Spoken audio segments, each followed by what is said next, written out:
Bismillahir-Rahmanir-Rahim. Certainly Allah's deen is Islam. 3:19. What is Islam? Translation of Islam ki Hai. What did Allah say? The Quranic Perspective. Ghulam Ahmed Parwez 1964. Tolu-e-Islam Trust. Reg. 25b, Gulberg 2, Lahore. About the author. Ghulam Ahmed Parwez. Ghulam Ahmed Parwez was born in Batala, Punjab, in British India on 9 July 1903 into a profoundly religious family. His grandfather, who was deeply religious and belonged to the Hanafi school of thought, was a renowned religious scholar who intended to make the author inherit his knowledge and religious understanding. As a consequence, his education and training was carried out under the direction of his grandfather. While he studied the traditional religious teachings, he also had the desire and inkling to question its content using his intellect and reasoning. This led to his inner conflict with the external religious environment, and he continued to question the prevalent religious concepts and practices. He noticed that whatever was being taught as part of the religion was being referred to some imam or religious scholar for authority. It was also noted in the religious literature that whatever the forefathers had followed should be obeyed without any question, and this was considered to be a requirement of Islam. For Parwez, this did not satisfy his desire to seek reason and logic in every claim and statement made within the religious literature. However, he could not express these doubts and reservations initially due to his respect for his grandfather, and the constraints of the religious environment which prevailed at the time in his town. Later, due to his employment, he moved to Lahore, now part of Pakistan, and found a degree of freedom to question some of these religious concepts and beliefs. After the death of his grandfather, he found complete freedom to pursue his line of inquiry and research into the prevalent Islamic beliefs, doctrines, ideologies and religious practices. This led to his discovering that most of these have been acquired from others. He tried to study the Quran using the traditional religious approach but was unable to find the answers to all his doubts, which required satisfaction from a logical point of view. He also studied the life of the last messenger and the establishment of the Islamic State in the 7th century in his quest to determine the cause which contributed to this greatest revolution. Based on the Quran, he especially paid attention to the statement from the last messenger, "The Quran is not a product of my thinking or that of any other human being," and that this is the message from Allah. He soon learned the procedure to understand the Quran. Through his contact with the famous philosopher and poet Allama Iqbal, who had a deep interest in the Quran, Parwez concluded that to understand the Quran one has to understand three fundamentally important points. 1. The Quran calls itself light, nur, and a light does not need any external source or aid to make itself visible. It makes itself evident and also exposes the reality of those things which are within its domain. 2. The Quran is revealed in the Arabic language and, to understand it correctly, one needs to understand the Arabic context which was prevalent at the time of its revelation. 3. The Quran has guided us by saying that through Tasrif al-Ayat, through cross-reference within the verses of the Quran, it makes its guidance clear. G. C. 6:106. In order to meet the second requirement regarding the precise meaning of the Arabic words in the Quran, he researched and compiled a Lagat al-Quran, now translated into English, which is a dictionary of all the words and terms used in the Quran and which includes the meanings which were prevalent among the Arabs at the time of the Quranic revelation. For the third requirement of Tasrif al-Ayat, the Quran is different from books written by human beings, where the latter are usually divided based on various subjects. The Quran is based on mentioning a reality in one verse or verses and then its further explanation is noted in another place or places. For example, in Surah Al-An'am the Quran states, And thus do we explain the signs by various verses, so that they acknowledge, you have explained them, and we make the Quran clear for a people who know. 106. In order to meet this requirement, Parwez felt the need to compile all the verses under one subject as referred in various verses of the Quran, and he compiled a book in Urdu titled Tabweeb ul-Quran i.e. classification of the Quran. This made it easy to refer to various subjects and look at all the verses mentioned in the Quran relating to a subject, along with writing and producing literature on the Quran. Parwez also held a regular weekly meeting in Lahore to deliver a Dars lecture explaining the Quran in Urdu, and these are also available as audio and video recordings. He dedicated most of his life to researching the Quran and its significance in relation to presenting an alternative solution to human problems, and answering questions relating to human creation, its purpose, and the question of death and the next life. He also participated in the struggle for independence during the period 1938 to 1947 and the creation of Pakistan, which was based on the ideology of the Quran, with a view to establishing an Islamic state for the Muslims of the subcontinent.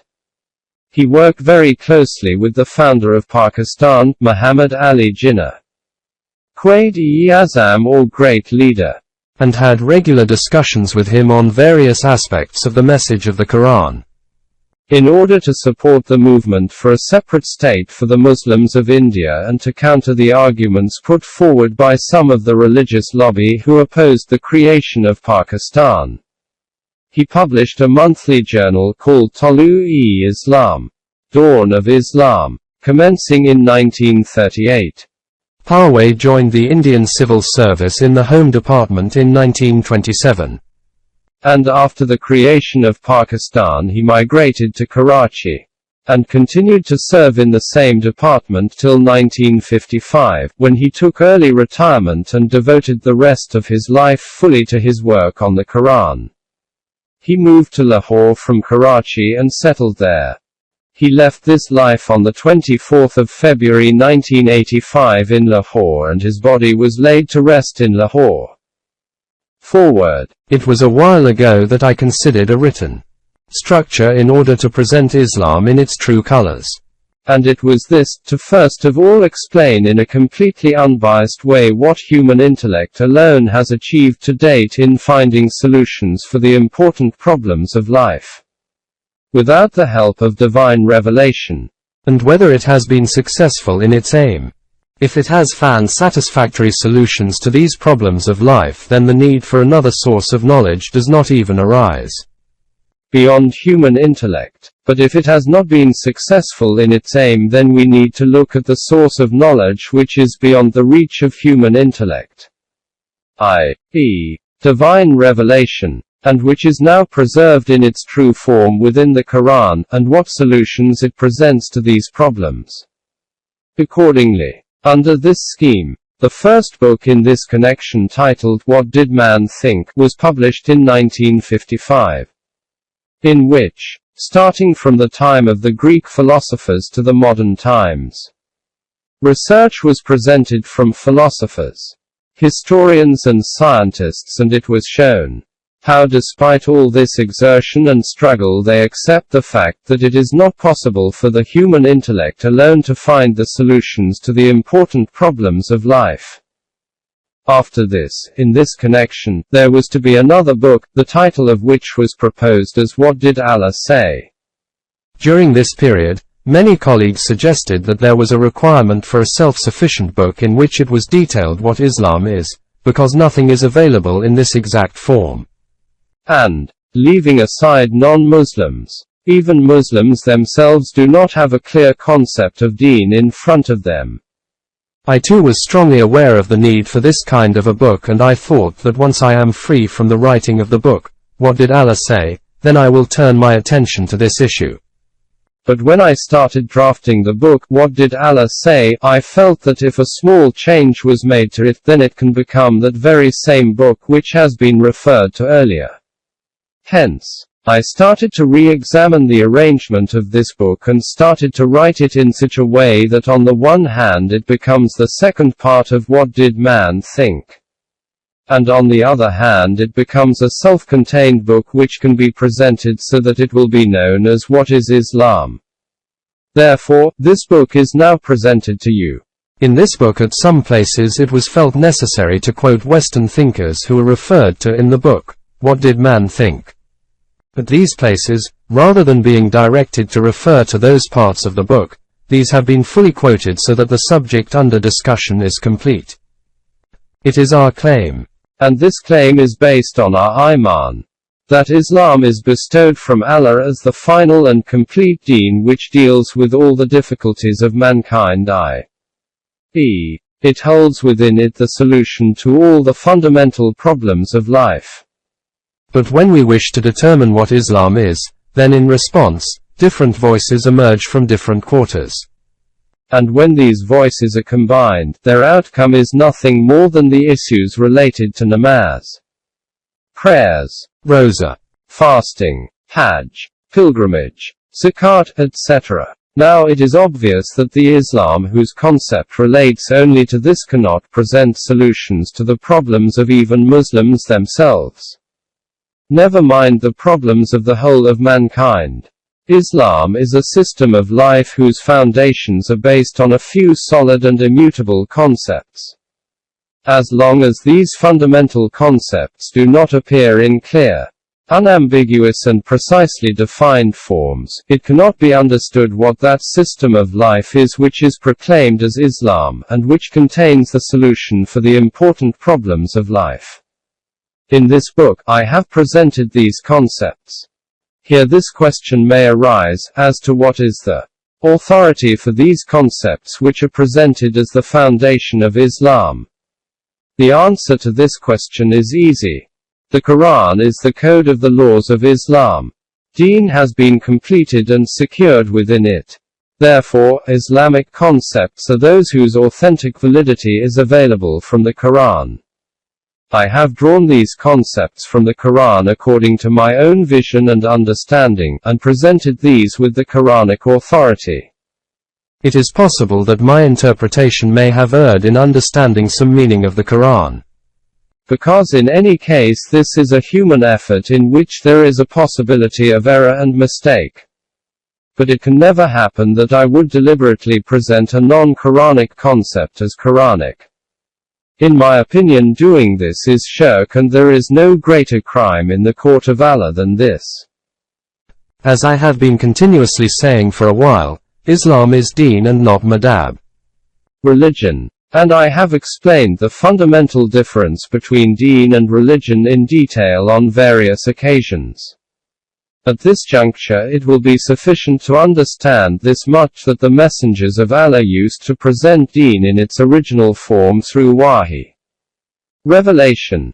Afterwards, their followers used to alter this deen, usually deliberately, in order to serve their vested interests, but sometimes unwittingly as well. This altered form of deen is called religion. Madhab. Like the deen presented by the previous messengers of Allah. The same thing also happened to Islam, and its followers too gradually brought it down from the higher status of deen to the level of religion. After becoming a religion, Islam, a lively, fully awake and dynamic system of life, instead of leading the caravan of mankind to its intended destination, was reduced only to a collection of some lifeless beliefs and soul-less rituals. The consequence of this was not just that the worshipping nation of this religion became deprived of all the prosperities of life, but that the caravan of humanity was not itself able to tread on the right path. When the beacon of deen was not even in front of it, how could it tread on the right path? This is the reason that today all nations of the world are caught in the hell of fear and discord from which they do not see any way out. Although the followers of Islam have, deliberately or unwittingly, turned it into a religion, there is a fundamental difference between it and other worldly religions, and this is that difference which can serve as a hope for the caravan of mankind to find the right path. Indeed it is a surety, and that is that the code of laws of the Deen of Islam i.e., the Quran, is available to man in its original and unaltered form. Therefore, whenever they wish, they can turn this religion back into Deen. My humble effort has always been this, in which I have been continuously immersed for the last 25 to 30 years. And that is to distill non-Quranic elements from divine Deen in order that I can present it again in its true and pristine form to the world, so that the Muslim Ummah can itself find its lost status once again and the caravan of mankind can march on the right path of life. This book is part of my ongoing effort in this connection. I understand that if this book is given in the hands of our young educated class, religion influenced, then they can be attracted to Islam with the full satisfaction of their hearts and minds based on their own observed and acquired evidence. Similarly, if this is passed on to non-Muslims, then their misconceptions about Islam can be removed. As far as our educated youth are concerned, on the one hand we teach them the theory of relativity by Einstein, the philosophy of history by Hegel, the knowledge of the self by Freud, and the philosophy by Whitehead, while on the other hand in Islamiyat we provide education in the same tales of the past based on superstitions, aimless rituals and soulless beliefs, and assume that we have convinced them about the truth of Deen, and that they will become true Muslims. As a consequence of this, far from becoming true Muslims, instead the doubts and skepticism about Islam are definitely reinforced. The need is for Islam to be presented in the light of the latest modern knowledge and to inform them that having reached that place at which human intellect comes to a dead end, how Deen takes them forward from this point onwards. As far as non-Muslims are concerned, their knowledge about Islam is taken from those ancient books of ours in which are found all types of invented narrations and tales, and nonsensical accounts far removed from knowledge and intellect. Since we have given these books the status of piety and sanctification, they have therefore become an authority on Islam. The Islam gleaned from these books will be such from which every truth seeker will run afar. Present Islam as revealed through the Quran to these people, and then see how they become convinced to bow their heads before this. I have experienced this myself. I am hopeful that this effort of mine will be successful in fulfilling this purpose. Finally, I would like to reiterate these words which I have written at the end of What Did Man Think, if through these efforts of mine even a few such individuals are born in whose hearts the conviction of the guidance of the Quran emerges based on their own perceptive evidence.